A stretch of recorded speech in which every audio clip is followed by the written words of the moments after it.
Aujourd'hui, je vais te lire une histoire qui s'appelle Le loup qui découvre le pays de contes par Orion Lallemonde et Eleanor Twiller. Tu peux donner cette vidéo une grande 7 et on va commencer à lire maintenant. Le loup qui découvrait les pays de contes par Orion Lallemonde et Eleanor Twiller. Quand Lou se réveilla ce matin-là, le soleil brillant haut dans le ciel, c'était un temps parfait pour le grand goûter du printemps qui aura lieu après-midi, même dans la forêt. Cette année, pour le goûter, je vais faire un gâteau aux pommes, décida Lou. Le souci, c'est que je ne sais pas cuisiner. Lou prit un panier et sortit.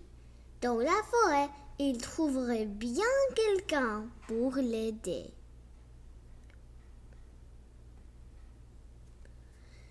Lou marcha longtemps sans rencontrer personne. Enfin, au détour d'un sentier, il tomba nez à nez avec 3 petits cochons qui construisaient leur maison. « Au secours, le loup !» hurlant les cochonnettes. « Il va nous dévorer !»« Dévorer des mignons petits cochons? Mais pas du tout !» exclama Lou, horrifié. « Alors tu vas souffler et nos maisons vont s'envoler. N'importe quoi. Moi, ce que je voudrais, c'est cuisiner un gâteau aux pommes, mais je ne sais pas comment faire. » Étonnés, les 3 petits cochons se regarderont. Et si on lui donnait la recette de Tati Rosette? Son gâteau aux pommes, c'est la meilleure de la planète. D'accord, fit le plus sage des petits cochons, mais à une condition, qu'il nous aide à finir nos maisons. Lou se mit gaiement au travail. Quand il reprit la route, il était courbattu, mais il avait la recette de Tati Rosette. Il ne lui restait plus qu'à rassembler des ingrédients, de la farine, du beurre, des œufs, du sucre et des pommes, bien entendu. Tout en avançant, Lou pensait à son gâteau. Moelleux, fondant, sucre, délicieux. Il en avait l'eau à la bouche. D'abord, il me faut de farine, fit Lou. Et si je demandais ici? Toc, toc, toc. Doucement, la porte ouvrit et 7 mignons chevreaux pointèrent leur mousseau. Lou s'avança et viens! Quelqu'un l'assomma.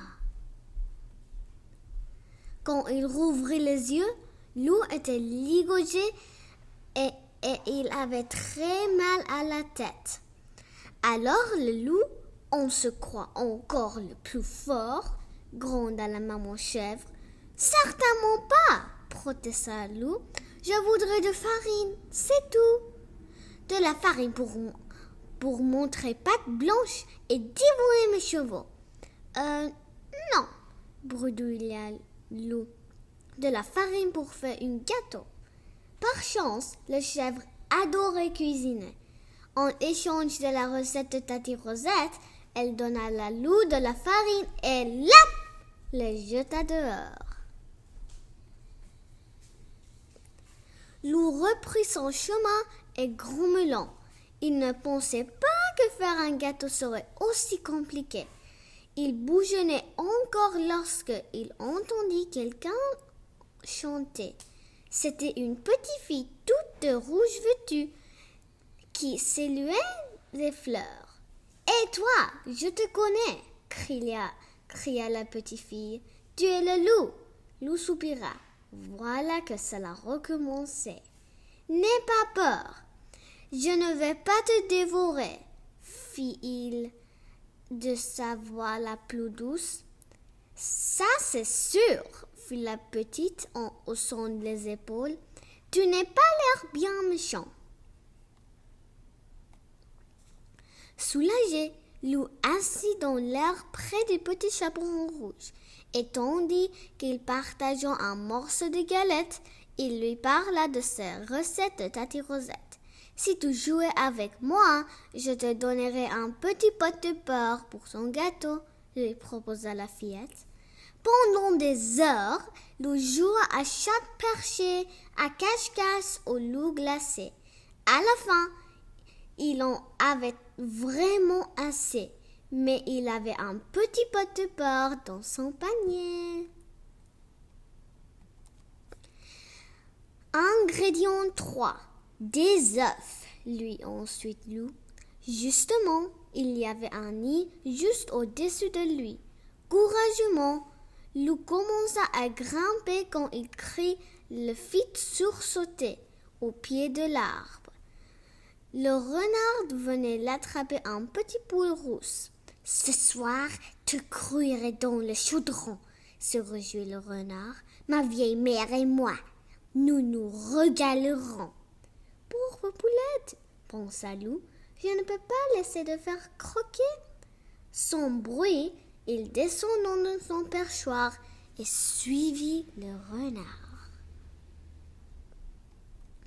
Profitant que le renard était endormi, Loup s'approcha et délavria la poule. « Pauvre de moi !» gemit-elle, échappée au renard pour finir dans le gueule de Loup. « Rassure-toi, je ne veux pas te manger, » lui promit Loup. « Allez cocoter, filons d'ici. » Pour remercier Loup, la petite poule rousse proposa de lui tricoter une culotte qui ferait de lui le plus coquet des loups dans la forêt. Non merci, fit Loup. Je préférais quelques bons œufs frais. Loup se remit en route. Apparut alors devant ses yeux ébahis une jolie maisonnette toute de pain d'épices, de sucre et de biscuits.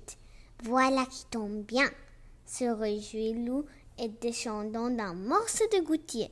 J'ai besoin de sucre pour ma recette. Assis-toi à la porte, ouvrit et une affreuse sorcière surgit. Clic, crac, croc. Qui grignote mon logis, grogna-t-elle. Un loup?